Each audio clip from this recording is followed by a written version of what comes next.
सबको मालूम था कि यदि किसी का अपहरण हुआ है और वो छूटेगा तो उसकी चाबी मुख्यमंत्री आवास में ही है, मतलब वहीं पे सारी बातें होती थी।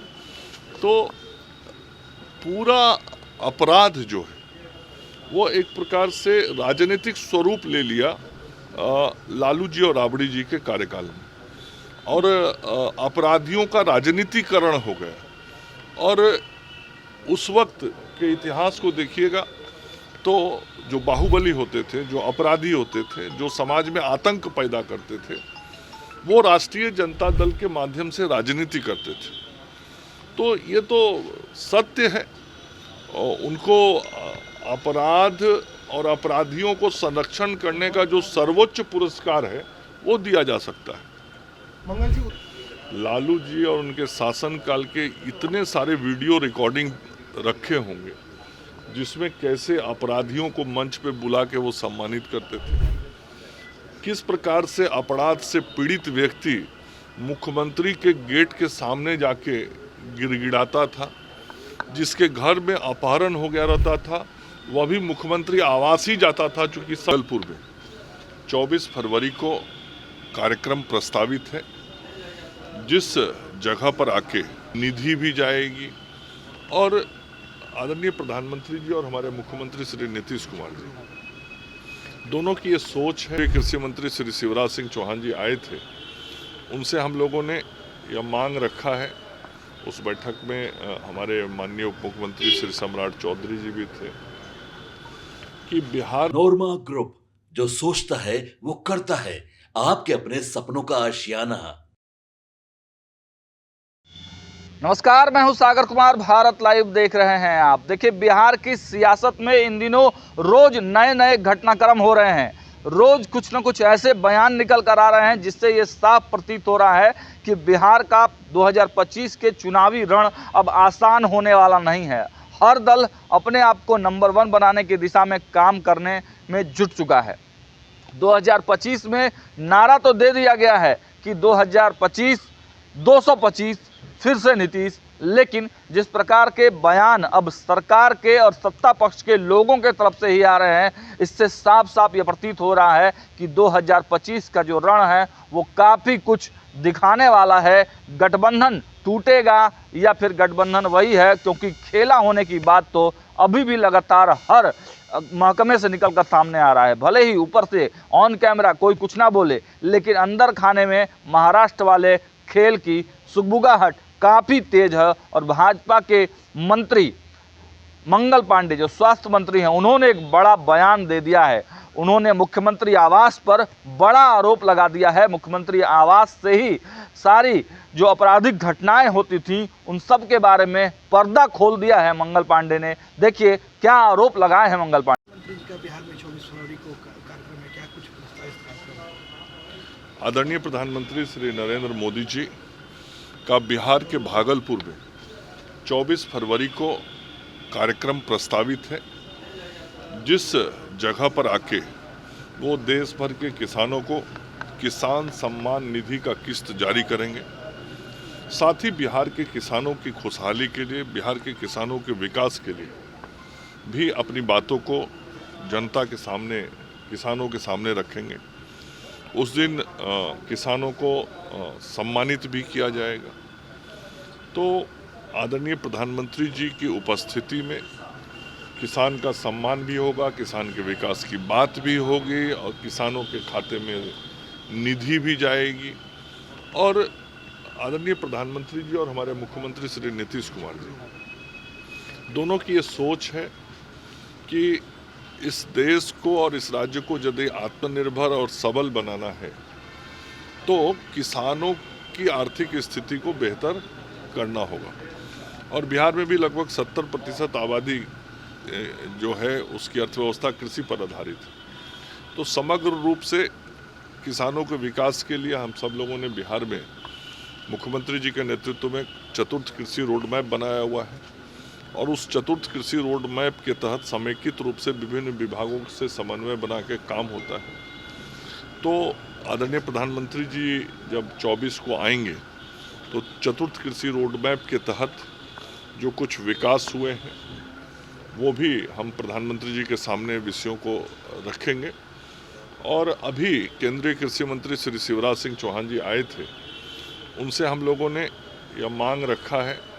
उस बैठक में हमारे माननीय उप मुख्यमंत्री श्री सम्राट चौधरी जी भी थे कि बिहार को केंद्र सरकार से कृषि के क्षेत्र में और सहयोग बढ़ाया जाए और आगामी जो बजट है उस बजट में बिहार को मिलने वाली सहयोग राशि और सहायता को बढ़ाने का काम भारत की सरकार करे। और उन्होंने सकारात्मक बातें कही शिवराज जी ने, तो मुझे उम्मीद है कि आगामी जो बजट भी होगा भारत सरकार का 2025-26 का, उसमें भी बिहार के किसानों के विकास के लिए केंद्र के सहयोग की राशि बढ़ेगी। सर, दिलीप जायसवाल जी ने कहा है कि फादर ऑफ क्राइम का अवार्ड लालू प्रसाद यादव को देना चाहिए। फिर उन्होंने पलट कर आरजेडी कहा है कि नोबल ऑफ अवार्ड देना चाहिए बीजेपी के शीर्ष नेतृत्व को। इसमें कहीं कोई दो मत है।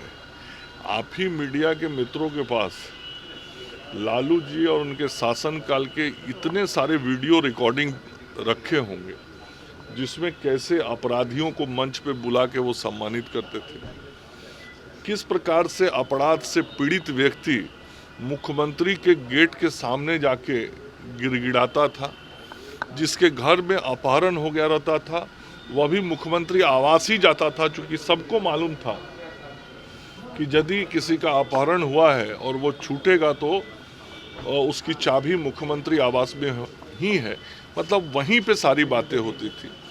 तो पूरा अपराध जो है वो एक प्रकार से राजनीतिक स्वरूप ले लिया लालू जी और राबड़ी जी के कार्यकाल में, और अपराधियों का राजनीतिकरण हो गया। और उस वक्त के इतिहास को देखिएगा तो जो बाहुबली होते थे, जो अपराधी होते थे, जो समाज में आतंक पैदा करते थे, वो राष्ट्रीय जनता दल के माध्यम से राजनीति करते थे।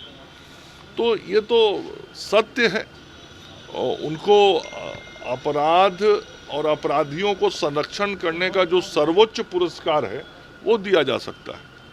मंगल जी, उत्तराखंड में कॉमन सिविल कोड आज से लागू कर दिया गया, कई राज्यों में मांग उठ रही है, बिहार में भी आप लोगों की सरकार है, तो क्या इसको लेकर के कोई आप लोग विचार भविष्य में कर सकते हैं या बातचीत करेंगे? यूसीसी जो आज लागू किया है उत्तराखंड की सरकार ने, निश्चित रूप से बहुत सोच समझ के विचार करके वहाँ के सम्मानीय मुख्यमंत्री धामी जी ने और उनकी कैबिनेट ने इस निर्णय को लागू किया है। और उनके अपने अनुभव हैं और उस राज्य के अनुभव के आधार पे वहाँ के माननीय मुख्यमंत्री जी ने ये जो निर्णय किया है, मुझे लगता है कि उन्होंने राज्य हित और राष्ट्र हित को ध्यान में रख के किया होगा। बिहार में भी इस पर आप लोग बातचीत करेंगे या फिर? हर राज्य को अपना निर्णय करना है। आज उत्तराखंड में ये लागू हुआ है तो मैं जरूर समझता हूँ कि वहाँ के मुख्यमंत्री धामी जी ने उत्तराखंड राज्य और राष्ट्रहित को ध्यान में रख के अपने राज्य में ऐसी नीति बनाई है। सर, नेता प्रतिपक्ष ने कहा है कि प्रधानमंत्री आ रहे हैं, भागलपुर चुनावी वर्ष है और फिर से एक बार जुमलेबाजी करके चले जाएंगे। नेता प्रतिपक्ष करते क्या है हमको ये नहीं समझ में आता है। घर में बैठ के ट्वीट करते हैं, फिर वही आप लोगों के प्रश्न का आधार बन जाता है।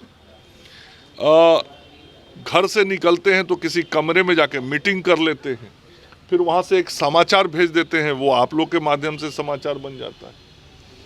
फिर गलती से कभी बिहार के किसी कोने में जाते हैं तो आधा एक घंटे में कार्यकर्ताओं को चेहरा दिखा के वापस आ जाते हैं। तो ना जनता से सरोकार है, ना कार्यकर्ताओं से सरोकार है और ना जनहित से सरोकार है। और ऐसा होना कोई आश्चर्यजनक नहीं है, इसलिए कि यही उन्होंने अपनी पार्टी से और अपने पूर्वजों से सीखा है। मतलब पूर्वज मतलब जो उनके पार्टी के वरिष्ठ पुराने नेता हैं, और चाहे उनके पार्टी के राष्ट्रीय अध्यक्ष जी हों, पूर्व मुख्यमंत्री राबड़ी जी हों या अन्य नेता जिनके सानिध्य में वो राजनीति करना सीखे और आज राजनीति कर रहे हैं, सबने ऐसा ही किया। बिहार की जनता को ठगा है, बिहार की जनता को मूर्ख बनाया, बिहार की जनता को अपराधियों के शरण में लेके चले गए, ये भी वही करने में लगे हुए हैं।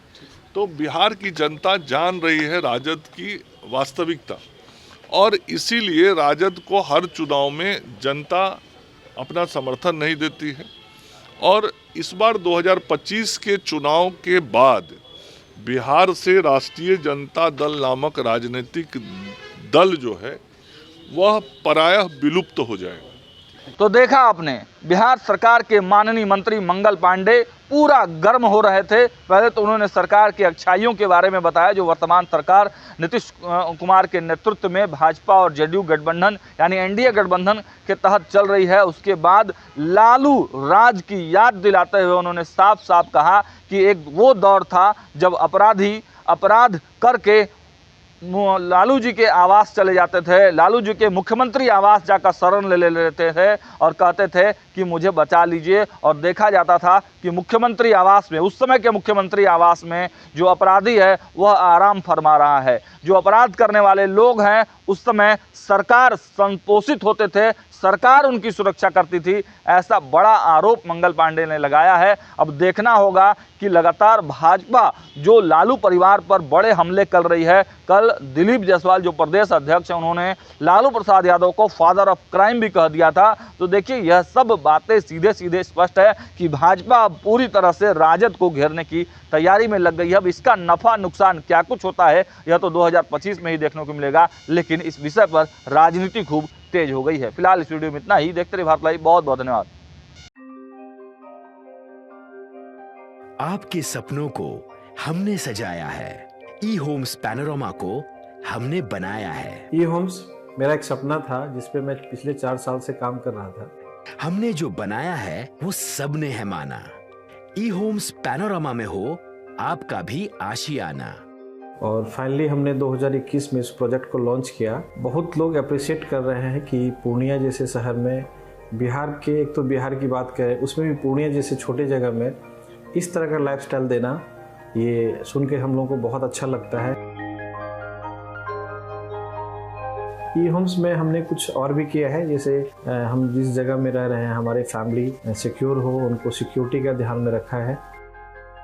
आपकी सुविधा और सुरक्षा आपके लिए खास है, ये आपका विश्वास है। इसमें आर्टिफिशियल इंटेलिजेंस का 7 लेयर सिक्योरिटी का हमने इस्तेमाल किया है। लस ग्रीन कैंपस को बनाया है। यदि हमारा बाउंड्री वाल है तो वो वर्टिकल गार्डन है।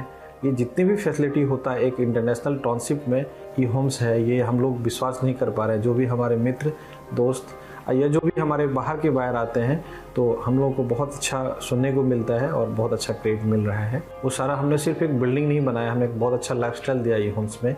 और मेरा एक सपना था जिसको मैं आज फुलफिल होते हुए देख पा रहा हूँ। ये आपका आवास है। ई होम्स पैनोरमा में अब आपका निवास है। E homes Panorama, luxurious lifestyle redefined. Panorama group, जो सोचता है वो करता है। अगर ये वीडियो पसंद आई और वह बिहार के राजनीति और बिहारियत से सरोकार रखेनी तो सब्सक्राइब बटन दबा के चैनल के सब्सक्राइब कर ली। ओजे एगो घंटी बा, ओकरा बटन दबा देला से कुल सटीक और मारक खबर रुआ मुफ्त में मिल जाई।